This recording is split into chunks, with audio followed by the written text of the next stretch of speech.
Hi guys, welcome back to AFTV and welcome to another News Daily. It's Thursday night and I'm here with Laurie. How you doing? Big up, man. It's good to have you, man. It's great to be here, man. Debut the other day, straight back in. You did a bit of an Aaron Ramsdale, made your debut, but like you've kept your place in the team. Have I displaced anyone, man? Well, I think so, but Robbie, I don't think we should say that on camera. I displaced Robbie. Imagine that. The better-looking version of Robbie's out. Listen, I want to keep my job here, so I'm not saying anything. Yeah, but me too. really good to have you, man. How you doing? I'm good, man. I'm good. Yeah. Good. I just want to say, go on. right, and I know we were talking off camera, but it's like nearly a year since you and Cecil started, and I want to place on record, man. You guys have done a great job. Thank you, man. No, man, seriously, I'm not Thank even you. capping. Like, you guys have come in. It's about a year because I remember when you guys had your interviews, you and Cecil, and you've come in and you've done that Saka Smith Rowe thing, and you've come in and you've energized the place. I No, wish. I'm not even serious. I'm keeping it real. Well, I really appreciate you know what I mean? that. You've done some really good work, and I wanna place that on record. So thank you, Laurie. Thank you. I really appreciate it. Thank you. I can't believe it's been a year. It's been a year that Cecil and I have been here. Yeah. We'll do something to celebrate probably next week or whatever. So watch out for Cecil's Instagram story because I'm sure he'll be covering the whole thing. But no, look, it's really good to be back. We've got plenty to talk about. I'm very moved by that. Thank you, Laurie. That was kind of threw me off. But anyway, let's get into everything. I really appreciate that. We've got a lot to talk about today. Ramsdale, Mikel Arteta. Good day for them. We're going to talk about all of that. We're going to talk about David Seaman potentially coming back to the club. But before we do anything else, we must say that today's News Daily Show is brought to you by Manscaped. Love Manscaped. I love it. It's sponsoring Don Robbie, the Euros, all sorts of stuff. So yes, thank you Manscaped, who are providing the perfect tools for your family jewels. The transfer window may have ended. I love this. The transfer window may have ended a month ago, but you can still upgrade your midfield by checking out Manscaped's new and improved Lawnmower 4.0. With its patented skin-safe technology, you can make sure you avoid any Granit Xhaka-like rash tackles in your midfield, also making the most of its waterproof technology in your early bath. Join over 2 million men worldwide who can trust Manscaped by using the code AFTV at checkout for an amazing 20% off your order and free shipping at manscaped.com. That's AFTV for an amazing 20% off. Remember, your balls will thank you. So yeah, what a phenomenal script. But no, there you go, 20% off with the code AFTV. So go check that out. Isn't it amazing how technology's moved on? What do you mean? This Manscaped stuff. I mean, I'm old school, man. Back in the day, a thought of such thing would have been abhorrent to most. Well, 20% off and all that, you know, go check out. No. I was going to say, if you got one and check it out, let me know. No, well, anyway, I've got some of their products. But anyway, let's go into it. Everyone in the comments loving the script brilliantly. Let's go into it. A good day for Ramsdale and Arteta. Yeah. Some people probably wondering what we mean. Let's go straight into it. I want to start with the boss, Mikel Arteta. Boss. He's been nominated for Manager of the Month. I don't think anyone can disagree with that. But I think, let's look at it. We're talking about... It's very important, right? But, you know...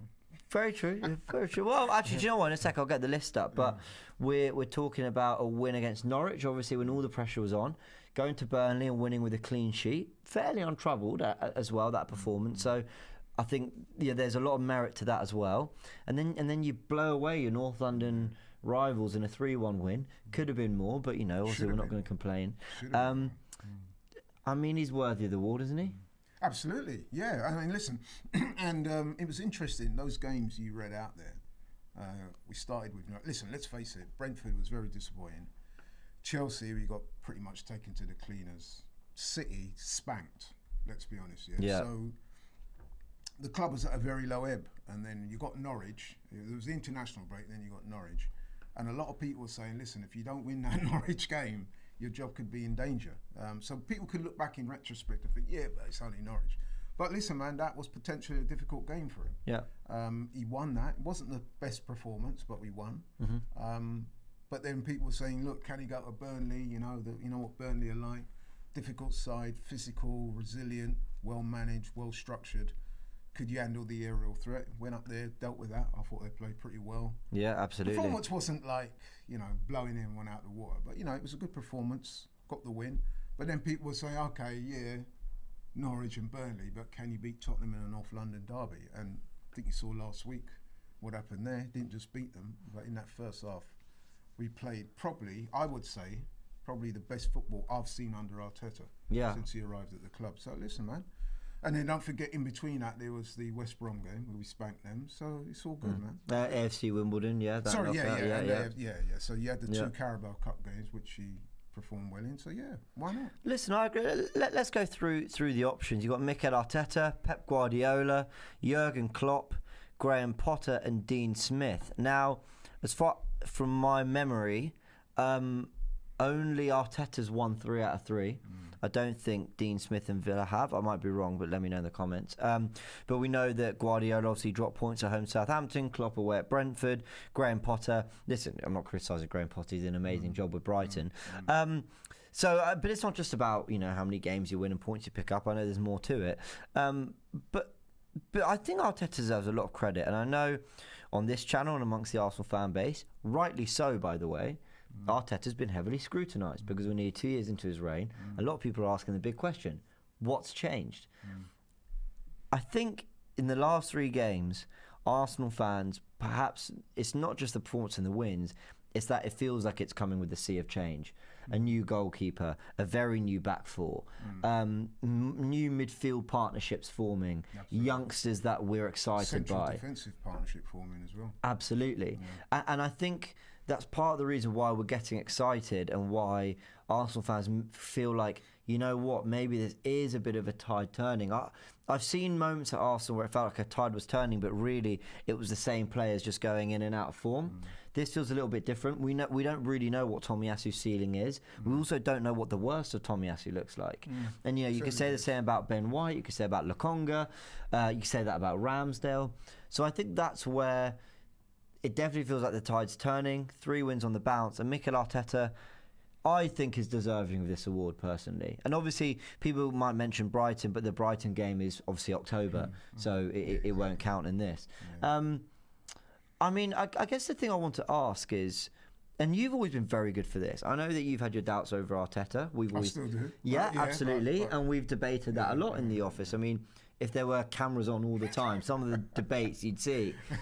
But I guess what I wanted to ask is, actually not ask, just point out, and you can elaborate on it, because you, more than anyone, said this. No matter what we think of the manager, the players never stop playing for him. Yeah, I think that's true. I think there have been times when you could see that relations between him and 1 or 2 of the players, people have mentioned Aubameyang, Lacazette, Pepe, where relations have seemed somewhat strained. But then you're going to get that in most workplaces. What I mean? Even in this workplace, at times we argue with each other about how certain things should be done. So, what I mean? So that's always, and especially in an environment when you're not winning every week, and people, it's just human nature to question other people, as long as it doesn't get to that stage where people have fallen completely out with one another. So yeah, I mean, listen. But one thing I would say, and to go back to that Manager of the Month list, the reason why I would absolutely give it to Arteta is that it's the way he's turned things around since that poor start. So all those names that you read out there, none of those guys have had to turn it around in the way that Arteta has. That's a really good point. So for that reason alone, I think he deserves it. Yeah, I completely agree. We're just getting some comments saying that there might be some mic issues, so I'm just going to throw that to production. In the meantime, I'm going to move this slightly closer to you just to see. Am I too loud or too quiet? You're too quiet, actually. Oh, really? Yeah, so that's why I'm moving. It's not like me to be quiet. No, I know, right? I'm hearing the sound studio. I'm thinking, well, good for you guys. No, obviously I'm joking. So he's done a great job in turning. And one thing I would say about Arteta, and he got a lot of stick, didn't he? Let's be fair. Oh yeah. A lot of people were calling for his head. I didn't actually call for his head because I knew that the club would back him. But I'm not going to lie. I'm going to keep it 100. I had my reservations about him. There are still some elements of his management that I'm not totally engrossed with, and I'll talk about that in a bit. But listen, man, you can't argue with the job he's done since those early defeats. And he did say, to his credit, some people at the time were saying he was offering it up as an excuse, but really it was fact that at that time, those the Brentford, Chelsea, Man City, we had a little COVID outbreak, didn't we? We had injuries and, stuff like that. And people would just come into the club, your Ben Whites and people like that. So it was always going to take a bit of time. And I think now you're starting to see some progression. some green shoots. And that's what we like. I think because of the way last season went, people were, what's the word? Reluctant. That's the word I'm looking for. People were reluctant to give Arteta the benefit of the doubt when it came to things like COVID, the injuries, because me included, by the way, I was in a position of, yes, but, you know, there's always an excuse, there's always a reason. When are we going to look past them and just say we demand better? And I look at that Man City game as a really good example. Yeah, we had a lot of people missing, but my question was also, you know, why did he go to the back three in that game, but he didn't against Chelsea, when it was obvious that Chelsea was the game where he should have done it, and Man City less likely so, especially when you had a back three from the Wenger days, and he's got Mari on the bench, and Tavares isn't getting minutes, and you're thinking, I appreciate these aren't your players and your signings, but at the same time, you know, you could have put something out there that looked more like your team. And we had all these criticisms and all these kind of, what's the word? You know, all these kind of throwbacks at Arteta, all these reasons to say, hold on, your excuses aren't valid. But in fairness to him, they were really big factors to deal with, really big hills to get over. I mean, listen, last season ended with a bit of a damp squib. And, you know, we got to factor into that. He did have, was it 5 wins on the trot? 5 wins in a row in the Premier League, yeah. But it was still a bit of a damp squib because people were saying, look, we got those 5 wins right at the end when the pressure was off. We finished 8th. It was quite underwhelming. And then the way we went out the Europa League, that was disappointing as well. Bit of a damp squib. So, and then we got those 5 wins. So people were, at the start of this season, I think people were looking for a positive start. And you have to remember, the pre-season games, they didn't go too great. Some people say, oh, it's only pre-season. But we have to be honest and say, some of those performances did not look like the team had properly settled. Yeah. So we roll into the first game of the season, highly anticipated. You know, I mean, remember, it was that Friday night, big game, first game of the Premier League season. The whole world's watching. And we turned in a pretty poor performance. Got well beaten on the day, even though it was only, couple goals or whatever? Yeah, 2-0 at Brentford, yeah.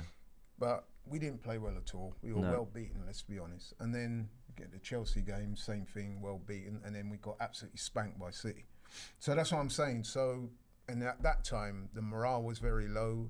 The energy from the fans and everything was pretty low. And you're looking at that and you're thinking, just how long has he got left, really? And like I said earlier, you go into that Norwich game, the 4th game, and people are already saying, if we don't beat Norwich, he's got to go. You know what I mean? So, you know, looking at it now and what it was then, it's pretty different. Pretty different. I mean, like I said, last week, man, I've got to say, that first half especially, I was very impressed. Yeah, me too. I was blown away, and I thought I started to see something that resembled a team I can get behind, a team that looked like it could improve. We're still getting comments. Shout out to the fans as well, because you got to be fair to the fans and say that even though he'd gone through some pretty dark times, you know, the attitude of the fans at the games was that they seemed like they were still supporting. Oh, the fans have been fantastic. So, shout out to the fans. We're still getting some comments about audio, guys. We'll just have a little look into that. Apparently they're still struggling to hear you, Laurie. Really? Yeah. You want me to shout? Yeah, they might need a shout. Yeah, we'll look into that on our end. But I think you make a load of really valid points there. It's now 3 wins, 3 defeats for Arsenal in the league. Obviously, the 3 wins have come on the bounce since the international break. Tomiyasu's come in, Ramsdale's come in. Brighton this weekend. I think people are looking at that as the game where, if Arteta wins that with the degree of style like the Spurs game. Yeah. And then you look at our first 2 games after the international break, Palace at home, Villa at home. The Vieira derby. Yeah. People are starting to maybe say, okay, can Arsenal do a little bit more than perhaps we were thinking this season? And you don't want to look ahead. You don't always keep looking at 3 games ahead and all that. But there's reason for optimism now. There's a squad that for me feels trimmed and nice and feels, there's still a little bit of dead weight there. But it definitely feels like it's coming together. I mean, I saw Gunnerblog make a really good point on Twitter. He said that you look at the likes of Holding, Mari, Kolasinac, they all weren't on the bench. Nketiah wasn't on the bench for the Spurs game. You know, does that feel like a bit of a changing of the guard? You know, they were involved in not Nketiah, but a lot of them were involved in the Man City defeat. Right. 3 games on, the 3rd game since this international break, and it feels like a breath of fresh air. I don't know. Are we getting too excited, or do we need to just relax a little bit? I mean, I understand the optimism. No, listen, I think the fans are entitled to be optimistic. What I would say is that this game this weekend against Brighton is, in my view, a very important game. Just as big as last week, and I'll tell you why. And indeed, myself and Curtis, shout out to Curtis, we spoke about this on the Talk is Cheap show. I know I'm plugging it a bit, but... No, go for it. Tune into that show, guys. And what we were saying on that show is that we believe, myself and Curtis, that the game this weekend against Brighton, away to Brighton, is potentially a more difficult game for Arsenal than the Spurs game was last week. I think it is. Because Brighton are playing well at the moment. They're on a good run of form. I think they're 6th in the table, but they're only 1 point behind Liverpool, the leaders. If they'd have won their last game, they drew it against Crystal Palace, which is like their local derby. Had they have won that game, they would have been top of the table. So they're no mugs. Yeah. And they will provide a stiff test for us. And we got to be up for it. These are the types of games where if you're going to do well in a season, you have to be winning games like this, because you look at the fixture and you think, we just beaten Tottenham, we should go and beat Brighton. But it's not, you will know as well as anyone, football doesn't work like that. No, they will be mega up for it, and we got to match them, both in terms of intensity, physicality, and with what we do with the ball. Yeah, agreed. So, you know what I mean, we're on a decent run of form, but so are they. And we got to turn up, man. It's not a given. So it's a very important game.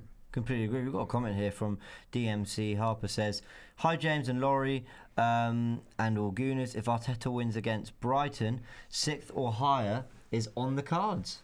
Would you agree with that? If we beat Brighton, this is kind of what my question was. I think it's kind of early to say that, to be honest. That's what my question was kind of leading into. If we beat Brighton, can we start saying, okay, this team can do a little bit more? I know 6th doesn't sound.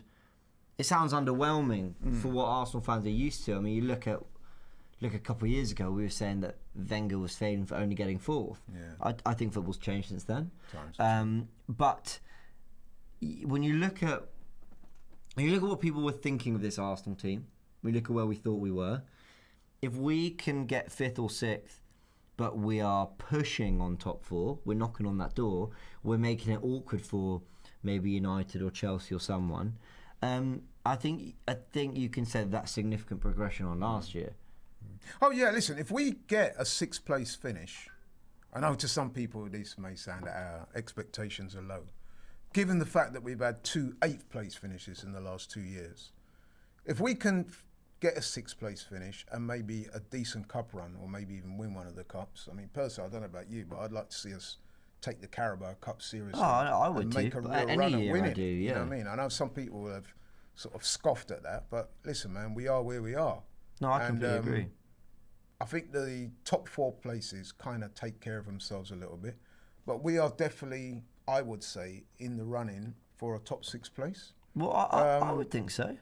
I would think given so. the squad we've got, given the personnel we have, I don't think it's beyond the realms of possibility that we can get a top 6 place and even challenge for a top 4 place. But for me, it comes with conditions. You know, why are we talking about this, right? Because Mikel Arteta just won Manager of the Month. Well, sorry, he's been nominated for Manager of the Month. We think he deserves it. I think he'll probably win it. And we're now talking. We can't sit here and go, yay, September was great. You know, cool. Everything's forgiven. It's about building on it and finding a degree of consistency. Now, for me, it's not just getting 6th, because I don't think I'll ever be happy with Arsenal getting 6th. I think I can acknowledge it and see progression, and I can be encouraged. But I don't think I could ever sit here and go, yeah, I'm happy Arsenal got 5th or 6th. We're not going to ask for a ticker tape celebration for 6th place. But no, we're not going to be going around an open top bus tour. Yeah, but I mean, like I said, the last 2 years we finished 8th, and that's been disappointing, especially last season with the way things transpired and we went out in the cup and all the rest of it, and some of the other issues we were having at the time. So if we could get a 6th place, you would look at that as some kind of progression. Yeah. And, you know, the Premier League is a very difficult league, and there's some good teams in there, man. Look at the way Everton are playing this season, Villa. Yeah. You know what I mean? And even Brighton, our opponents on this weekend, these are good teams. Well, Rocco says 3 points against Brighton would be a big statement. I completely agree with that. But as I said, it's not... Well, even Anthony says Brighton is a serious side. Yeah. But what I was about to say is it's not even just about... It's not even just about getting 5th or 6th for me, which now is starting to look like something we could do this season. That's not... It's if you do that with good football, like playing good football, with our youngsters thriving, and we're entertaining, and we're winning quite a lot of games. I think last season we won 18 games and lost 13. You know, I need to see that. I need to see the wins go into the 20s, and I need to see the defeats at 10 or under. And I think that's being generous. Yeah. You know, I need to start seeing that swing. And in fact, actually, if we saw that, Arsenal would have finished in the top 4 last season, if you go on points. But I need to... I think the bar's gone up now. I think the top 4 have got better. Yeah. I think Leicester, they've had a wobbly start to the season. Everton, you never know what you're going to get. West Ham, obviously with Europe. Tottenham, you don't know what you're going to get. There's a lot of teams in and around that, but I feel like we're in a position without Europe and other distractions, and a team that's starting to feel like it's fresh and developed. You could say the Leicester way under Rodgers maybe is going slightly stale. No, I wouldn't be surprised if they put 5 wins together now. Because Rodgers is a good manager and they're a good team. I must say, you stole my thunder a little bit there. Because on. You mentioned the Europe thing. And I was going to bring that up because I think that could be crucial. We don't have any European football this season. And I think that, given what happened last season, I think that no season in Europe gives the manager a chance to really set his stall out, look at the players, look at the tactics, and develop the team. And I would also say that the signings he's made, the signings that the club have made, whether it was Arteta's guys or whether the club gone out and got them, but whatever, but they all look to be good signings. I've been pretty impressed by them. Yeah. You spoke earlier about Tomiyasu, Sambi Lokongo, Tavares even, you know what I mean, all those guys are Ben White. They've all made good impacts so far. And like I said, with no Europe, the manager can focus on getting us up the table. So yeah, well, you hope so. Just for any added motivation going into this game against Brighton, Brighton have tweeted Arsenal at home next with the eyes emoji, you know, the kind of popping out eyes, you've taken notes at something, and the soon emoji, and it's a picture of Neil Maupay with the little crying gesture at the camera. Yeah. See, that's that's good. That's good. Shall I tell you why? Go on. Because that's an indication of Brighton. They're obviously feeling quite confident, quite pucker about this game. And that should motivate our players, because that really is a little diss, really, isn't it? That. Of course it is. That's so, him. Everyone knows that the Maupay thing is between him and Guendouzi. Yeah. But also between him and Ty. That's true. Yeah. I love you, Ty, but you know, it's actually Arsenal-Brighton isn't a rivalry or a thing. But I quite like it when other teams want to make something, because I think it's very. We always say this, right? It's easy to get pumped for a North London derby. Hell, I wake up on North London derby day and think, I want to be on the pitch. I want to be running around. I want to be getting involved. We all feel motivated on North London derby day, from the fans to the staff to the players, everything. The test is, how motivated can you get for Brighton away? Yeah.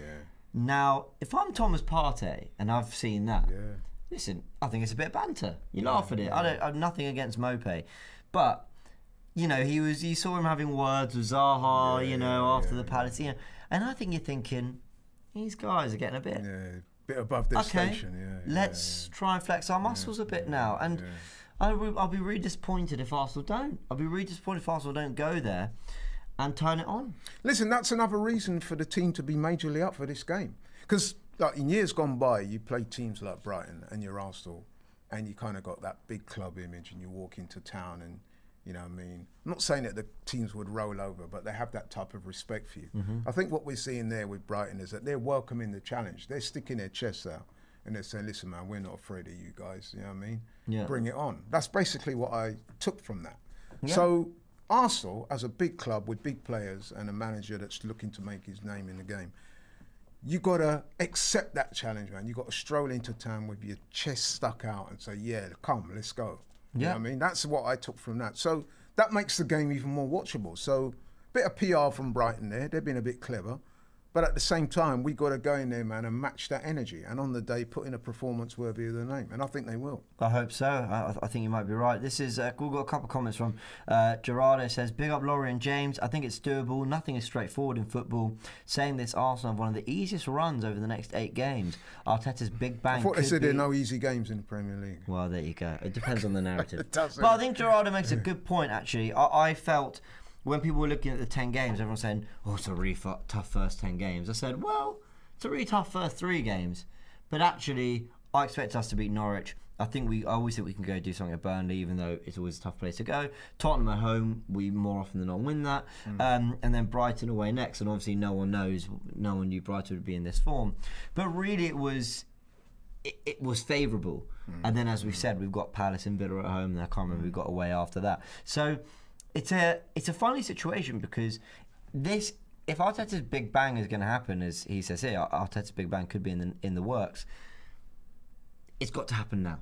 This has to be it. Yeah. I think any more lull or drop in form or couple draws or defeats on the bounce, and I think people will just start saying, okay, hold on, listen, you've got what you wanted, Arteta. Now absolutely. We need to start seeing consistency. Absolutely, we absolutely do need to start seeing consistency.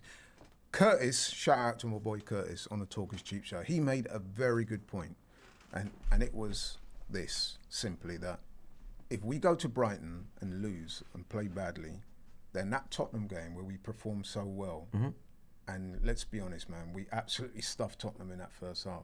You could render that almost obsolete by losing to Brighton. I completely agree. All that progress that we've made in those previous 3-4 weeks. Okay, let me ask you a question. Dips if we don't beat Brighton. The full-time whistle goes. It's 2-2.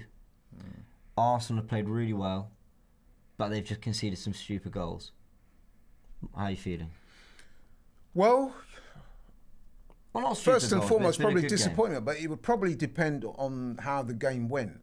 So, for example, if we found ourselves 2-0 down early and then we fought back to get back 2-2 and get a 2-2 at Desmond, then probably the fans would be, look at it glass half full. However, if we were 2-0 up or 2-1 up and then let it slip in the last couple of minutes, or if we were under the cosh a little bit and just edged home, I think you'll find that the narrative will be a bit different. But what Arteta's 3 wins has done is buy him a performance but not result type match. Well, what I mean is, if we go to Brighton and actually play well, we create lots of chances.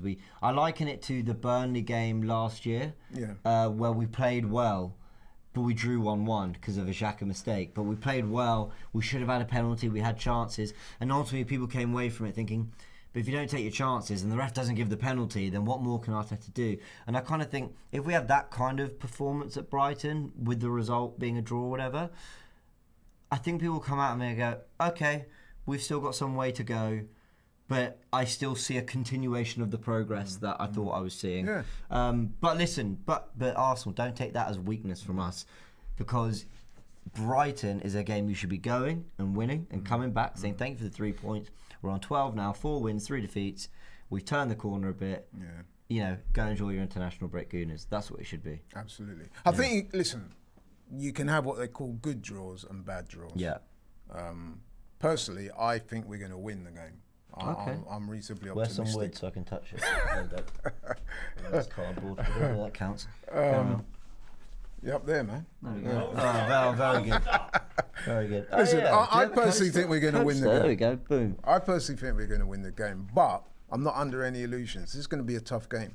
You saw from those graphics there, Brighton, they're welcoming the challenge. We got to go there and, embrace that challenge and show them what we're made of. Brighton, as you can see, they're fairly confident. They feel that, that they're that they're going to give us a good test, if not beat us. And we got to go there. I don't think you tweet that unless you feel confident. Exactly, yeah. So we like I said, we got to embrace the challenge, go there and do our best and get a win. Yeah. And I think we can do that, man. I really do. I'm seeing progression. Good. More than the wins. Like I said, when we beat Norwich, we beat them, but it was, let's face it, it was quite an underwhelming performance. And I remember well, even amongst ourselves, we were saying, yeah, but can you go to Burnley next week, away from home, early start? You know what Burnley are like, Chris Wood, and Barnes, and physicality, and all the rest of it. The crowd will be on your case. Went up there, and I thought we coped admirably with the challenge. It still wasn't, you know. You know what I mean? It still wasn't. Coped admirably is a very good word put in. Yeah. And then we roll into the next week. People say, yeah, but next week you got Tottenham, you know what I mean? North London derby, they'll be up for it. Form guide goes out the window. It's all on the day. And you saw what happened in the first half. We absolutely played them off the park. Tailed off a little bit in the second, but nevertheless, very impressive win. Like I said, the manager could be getting manager of the month. So listen, man, things are progressing nicely. But as my boy Curtis said, you've got to go in there this week and beat Brighton. Otherwise, the rest of the stuff we did, it suddenly becomes a little less impressive. I hear that. Well, I think we're well and truly covered Brighton, and a big congrats to Arteta for being nominated for Manager of the Month. Let's see if he wins it, and I think he's very deserving of it, as we both said. Looking forward to this week. Got the Danny Welbeck derby and the Ben White derby. There you go. All in one. Bloody hell. Welbeck versus White. As well. That could be a nice battle, actually. It'd be a good battle. Yeah, I'm sure it I will be. think Danny may have picked up a bit of a knock. Although I'm expecting Mopé to be on Ben White more and Welbeck to be on Gabriel. I'd be surprised if... But anyway, let's see. I think we've got the centre-backs to deal with them. Yeah. Let's see. Now, a big congratulations also goes out to Aaron Ramsdale, who's been called back up to the England squad. Well done. For the, I've got it here, the World Cup qualifiers against Andorra and Hungary. Bukayo Saka also joins him in being called up to the squad. Too soon for Emil Smith-Rowe. We're going to talk about that. We're going to talk about the players individually. But I'm going to get this off my chest immediately. You mentioned him there. Ben White. I'm really disappointed for him he wasn't called up. Obviously, he was part of the Euro squad. Connor Cody, Tyrone Mings, Fikayo Tomori, they've all been included. I kind of understand Tyrone Mings. He's not had his best. No, but he played him at the Euros, so I think there's a degree of trust there. Fikayo Tomori, I can't say I've been watching him at AC Milan. Only brief. But Connor Cody... Listen, for me, Ben White should be going. Yeah. Now, a lot of people are basically stretching his performance against Brentford over the last 5 games and saying, well, he struggled. He struggled against Brentford. Guess what? The Liverpool centre-back struggled against Brentford at Ivan Toney as well. Yeah.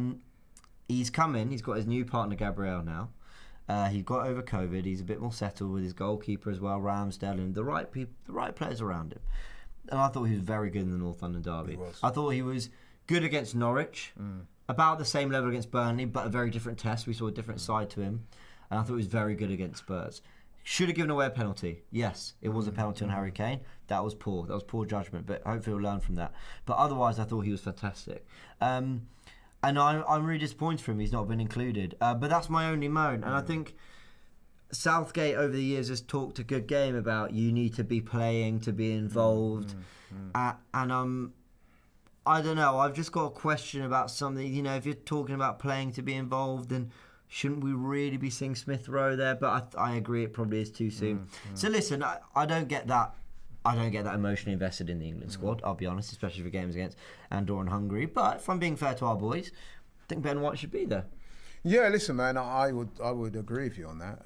Looking at that squad there, the obvious one to look at is Connor Cody. Now, I would say that Ben White is at least as good as Connor Cody, if not better. The only thing I'm thinking there is that Gareth Southgate, the England manager, as in the past, made this big thing, and I get it. He talks about loyalty. Connor Cody's been there for a few squads now, whereas Ben White had only just sort of made his coming to the squad. But he took Ben White to the Euros. Yeah, that's what I'm saying. Yeah. He'd only just come in for the Euros. I think Connor Cody had been there a little bit before him. Listen, man, I think Ben White in time will get back in the squad and he will play for England. I'm sure of it. I mean, looking at it from an Arsenal perspective, that partnership he's got with Gabriel, I see that as a crucial and pivotal partnership. You've got Gabriel, who is the big, strong defender, loves a tackle, puts his head in where others fear to tread. You know what I mean? He's, robust. Yeah. You know what I mean? He's no that nonsense. Yeah. Which is interesting, isn't it? Because he's Brazilian. So if anything, you would think that he'd be a bit more cultured. True, but he's very good on the ball, though. He is good on the ball. But to me, he seems, of the two, Ben White seems to be the more ball-playing central defender. So I kind of like that dynamic. And those two would be my first choice at Arsenal, those two. And I think they work well. And I think so. I think it's over a the lovely course balance. of... Yeah, and I think you can see they're starting to get used to each other. If anything, I would say Gabriel is probably the more vocal of the two, which again is a bit of a idiosyncrasy given that obviously Gabriel's Brazilian, but he seems to be the more vocal one. Would you agree? When I see him play, against Burnley, for sure, it was Gabriel who was... Yeah, he seems to be the fist pumper one, doesn't he? Yeah, I would say so. Yeah. But listen, man, I like what I've seen from Ben White. He's what I call a cultured central defender. He likes to play the ball out. He will hit the diagonal passes. And to me, I think that that's a good partnership. And I'm encouraged by what I'm seeing there. And like I said, with regards to England, you know, England squads, they're always going to change. There'll be injuries, loss of form, things like that. And Ben White's form has been questioned in the early games, in particular the Brentford, when I think he got a bit ran ragged by Ivan Toney and people like that. But listen, man, he's bounced back well, and I see the rate of progression. Yeah. We've got a super chat from Carl R. Says, optimistic for a top four... optimistic hope for top four and Champions League, so Odegaard can persuade Haaland. Imagine that. Realistic, it's a rebuild with the youngest team in the Premier League for years of success to come. Hopefully one day. What do you think Arteta's targets would have been at the start of the season? What do you think he would have been aiming for? Edu and those guys, when they gave him his like... I mean, I know Edu publicly said that, I'm not worried about targets, I just want to see the team play together. But they must have had a strategy to say, look, we want to get back into Europe, so minimum top 6. Would that be? Or would they say, look, you know...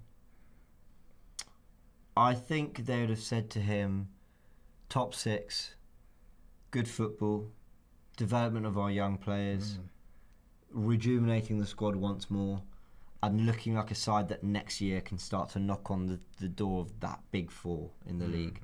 I think if you get us in a position after this season where fans can say, you know what, couple signings, and by couple I literally mean 2 signings, that you got Saliba returning, so you're adding depth to the back already, a new central midfielder, and then probably a striker because Aubameyang's obviously aging, but he's looking back to his best. You add that, and people, I think, can start to say, okay, he had 2 £50 million signings, maybe. I think those would have been the targets. But yeah. Got a comment here saying, Oi, James, I didn't see you give Xhaka a get well soon message, you hater.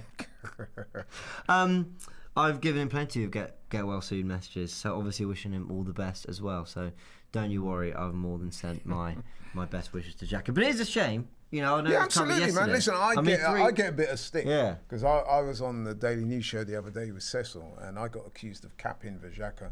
People say, you get accused of both ways. Yeah, exactly. He's a player that divides opinion. But I actually acknowledge and recognise some of the good things that he brings to the team. Yeah, more than most you do. I do, yeah. Because, you know, listen, at the end of the day, we know that football is a team game. Yeah. And we know that if you have a team, the way the team is structured is you can't have what I call 11 ballers doing step overs and, you know what I mean, and dribbling past man and hitting diagonals. That don't work. Very rarely does it work. What you do need is a team that you have different people in that team that give you different elements, and then you become the sum of those parts, you know what I mean? So I understand the role that Xhaka has in the team. He's not the most easy looking on the eye. He is a bit rash at times. But think about some of the positives he brings. The physicality, the experience, he's mentally tough, I would say. He's got leadership qualities. And listen, he can play a bit, man. He can play a bit. He's not as bad as what a lot of people make out. You know, at the end of the day, man, the guy's even played left back for us last year, weren't we, when we were struggling in that position. And he didn't do a bad job. Listen, I'm... So people need to put some respect on his name, man. I agree. And actually a clip went out today on the channel, on the socials, where I said maybe... basically I acknowledge that maybe I don't rate him as much as I should because I can't look past the errors leading to goal, the rash moments, the red cards. And that absolutely might cloud my judgment. But I'm also ready to see a change. But I can also say that 2 things can be true at once. I can say that and also acknowledge that he's going to be a miss for this team. because he's going to be a what, sorry? A miss for this team. A miss. Yeah, he will. Because Absolutely. Arteta really has faith in him, because he plays a very particular role in this system, and more often than not it does work, and because the players love him. And listen, who am I to tell the players? You know, if they love him, they love him. And apparently he's very liked. He's a very popular guy around the train. So you know, and listen, you don't get a place in the first team just because the manager and other players like you. But at the same time, it does help if you're one of those guys that people gravitate towards. Yeah. And you know, I'm sure the players respect him. I Absolutely. mean, you will often hear managers and players and pundits talk about players doing a lot of things that, to the untrained eye, the likes of ourselves wouldn't automatically pick it up. And I get that, and I get that impression about Xhaka, is that, you know, I mean, okay, people look at him and sometimes he makes those clumsy tackles and the rash decisions that we go on to concede or get a yellow card, or worse still, a red card. And people think, look, there he goes again. Blah. Yes, I understand that. But there's also a lot of good stuff that he brings to the table that we should also acknowledge. There are good stuff. Listen, I think Xhaka is when criticising Xhaka or evaluating Xhaka, he's the perfect balancing act. You know, of course there are good things you've got to acknowledge, you've got to talk about. But I am in the camp of thank you for your service, but I've seen enough. Thank you. Okay, well, fair enough. That's just where Listen, at Arsenal, I see that midfield in that midfield pair in there as Partey and AN other. So Partey is first choice for me. He goes in there, and it's someone alongside him. And from that, you've got Xhaka, you've got Sambi, Maitland-Niles, and El Neni. To me, I think Xhaka's going to be the next choice of the manager. But then Sambi could step into that breach and do well as well, because I rate Sambi.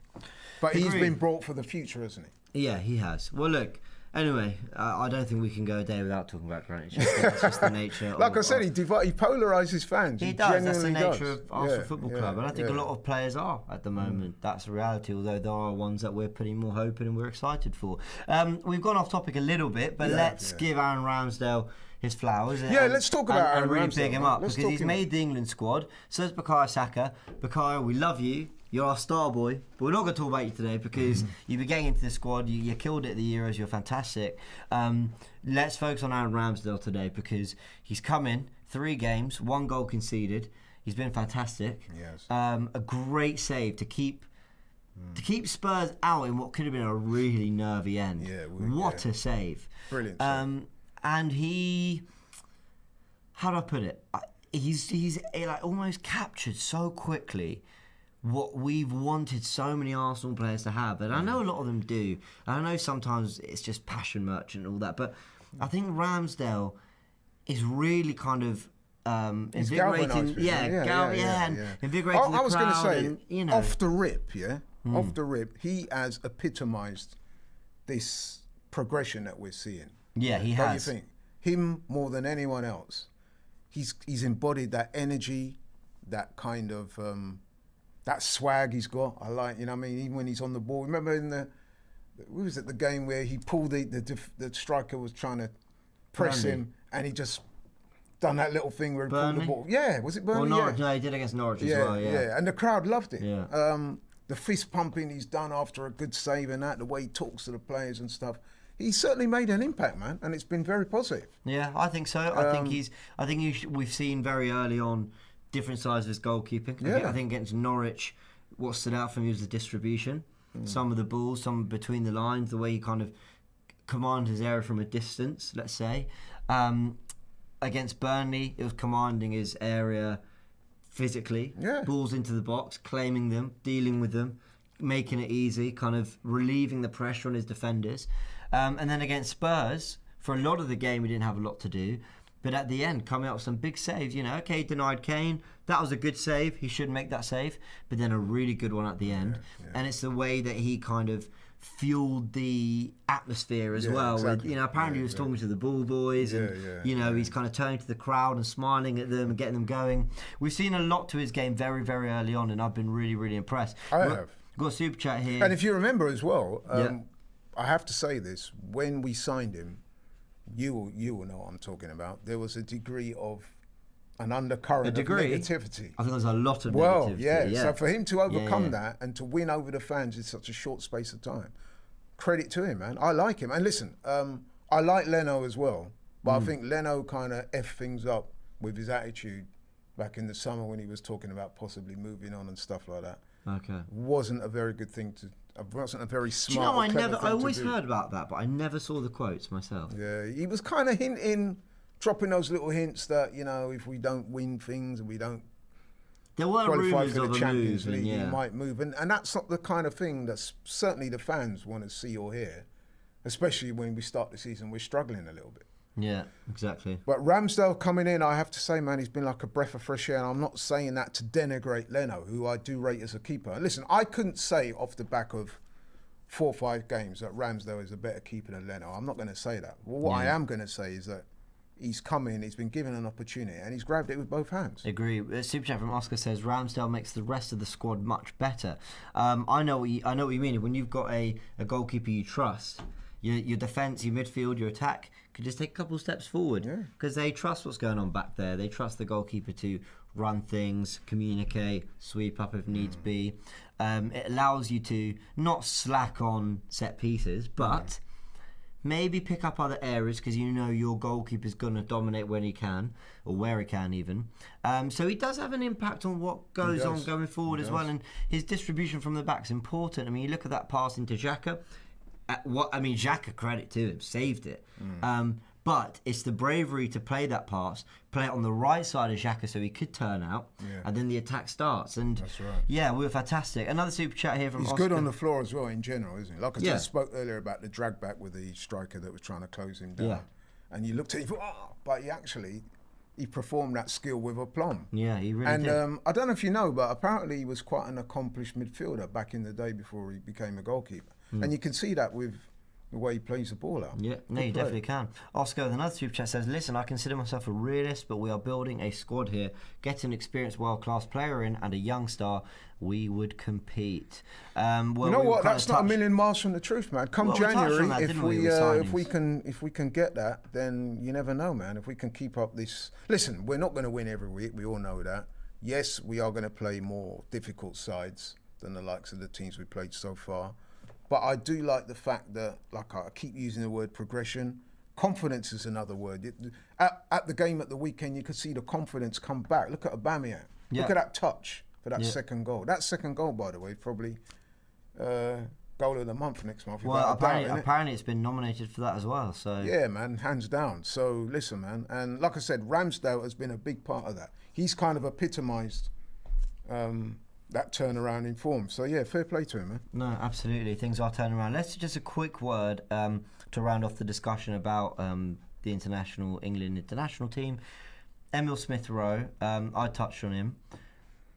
Do you think before the end of the season we'll see Smith-Rowe in an England squad? Yeah, I do, yeah. Yeah, I do. I think that he's an excellent young player.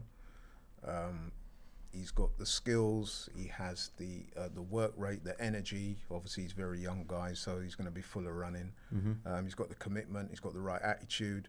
I think there was some, wouldn't say negative words, but some people, myself included, were saying, look, we'd like to see him maybe get on the score sheet a bit more. Well, we saw on Sunday he did that. So if he continues like that, I would say he's can't miss. Yeah, he's definitely one of the better young England midfielders around at the moment. Although we are blessed with quite a few good England midfielders, so it's not going to be easy. But I think like Harvey Barnes, he's a very talented player. Yeah, very, very true. Let's go into the last bit of news we have for you guys today. Pictures of David Seaman at London Colney. With Aaron Ramsdale, some of the other young Arsenal goalkeepers as well. Got this tweet here from Gunner Blog saying there's a nice context to these pictures, which is Seaman at London Colney as he's working with Per Mertesacker's academy. The Arsenal legend is doing some informal coaching work with the club's young goalkeepers at scholar and under 23 level. The kids are learning from the very best. And we're going to touch on, first thing, what a lovely story that is. Yeah, of course. But I got some more follow-up questions. But, I mean, firstly, just kind of your reaction to that, because you actually pointed that out to me. Yeah, listen, it's something to be welcomed. I mean, they said it's an informal role, so presumably it's not a contractual role as such. Yeah. But anyway, listen, I think it's a good thing. If you remember back to the Vera the Wenger era, sorry, mixing my words up. One of the criticisms levelled at Wenger is that for some reason he seemed a bit reticent to bring in some of the older players into his coaching staff and all that. Whether that's true or not, I don't know. But it is a good thing to see a guy like Seaman, who's a legend at the club, let's face it, and clearly knows his stuff. If he can impart some of that knowledge and experience on the young guys, there's nothing to be lost from that, is it? No. And surely everything to be gained. So I would like to see that happen probably a bit more. If you get those guys come in, they can act as mentors, even if they're not teaching the guys like skills as such, just to be amongst people like that. It's bound to be a positive. There has been a reluctance for the club to keep legends, former players around. I know Pires used to just train for years. I think even till recently, maybe even still does. But there has been a reluctance, hasn't there, to kind of have them still at the club. And listen, I can understand why. Because just because you were a great player doesn't mean you're a great coach, doesn't mean you're a great motivational speaker, doesn't mean you're a great motivator. It doesn't mean it might just mean you were a great player, you did what you were told, you were fantastic, but actually your services are no longer required. But you can't tell me that some of the players who are supremely intelligent on the pitch and who represented the club so well on and off it, you can't tell me that their experience, what they've achieved, doesn't merit some sort of role at the club. And I know that there's been at times a reluctance, or at least I'm not really saying that with any real evidence. It's just seemed to me like there's a reluctance to have people around. I certainly heard that thrown around when Wenger was at the club. Right, okay. It was being said that he had a reluctance to bring in, because I think Wenger was one of those managers, a bit like Fergie was and Mourinho to maybe a slightly lesser extent, but those kind of older school managers that they want to control absolutely everything. Right. And from what I was hearing, and listen, it's only what I heard, I don't know for sure, he was a bit reluctant to bring in some of the older guys, especially in terms of coaching and stuff like that. But the way I look at it is, right, so, okay, we've talked about Seaman. Imagine if you are Aubameyang and Lacazette's obvious. Imagine if you're Eddie Nketiah and Balogun and people like that, and they say, listen, we're going to bring in Henry and Ian Wright and people like that to work with you, even if it's only a short space of time, just to mentor you and help you. Don't you think that some of that is just going to rub off on those guys? And they're bound to want. I mean, you think so? You would have thought so, wouldn't you? I mean, like when Ronaldo went back to United, that was one of the first things you started hearing about. Just having him around, the fact that you can learn from a guy like that can only be a positive. And I think that's already shown itself at United. So I'm in favour of it, man. I think Seaman would be a good fit. And I've listened to Seaman. He does punditry, and he seems like a good guy. And there are a lot of. I'm really not firing shots because I don't have anyone in mind, but there are players in punditry and media, and there's a lot of players post their Arsenal days who've done media and punditry. I'm really not throwing anyone out there in particular, but who just off sort of the top of my head, I don't think their punditry's been fair. Or I've heard things and thought, are you still watching Arsenal? Because that's a cliche from 5 years ago. And you hear the old Arsenal like to score a lot of goals, but they're a bit weak at the back, and you're thinking we're quite the opposite actually now. We don't, They run with the familiar narratives, basically. Lazy journalism. Yeah, there's some of that, and actually sometimes you can tell actually why you're like, okay, I can kind of see why maybe you, why I don't know. There's kind of like something missing, like a disconnect. But David Seaman's always, from when I've heard him. Just always seemed a smiley guy. And he's well always the club. And he was the first person to come out and back Ramsdale. He was the first person, who was a former player to come out and say, "Hold on, I was written off when I first joined. I was England's fourth choice or whatever, and it turned around for me. And Ramsdale can do the same. And that's great. That's what a legend of the club should be doing. Exactly. They should be real. And they shouldn't hide from pointing things out. But they should be correct with it. Absolutely. Yeah.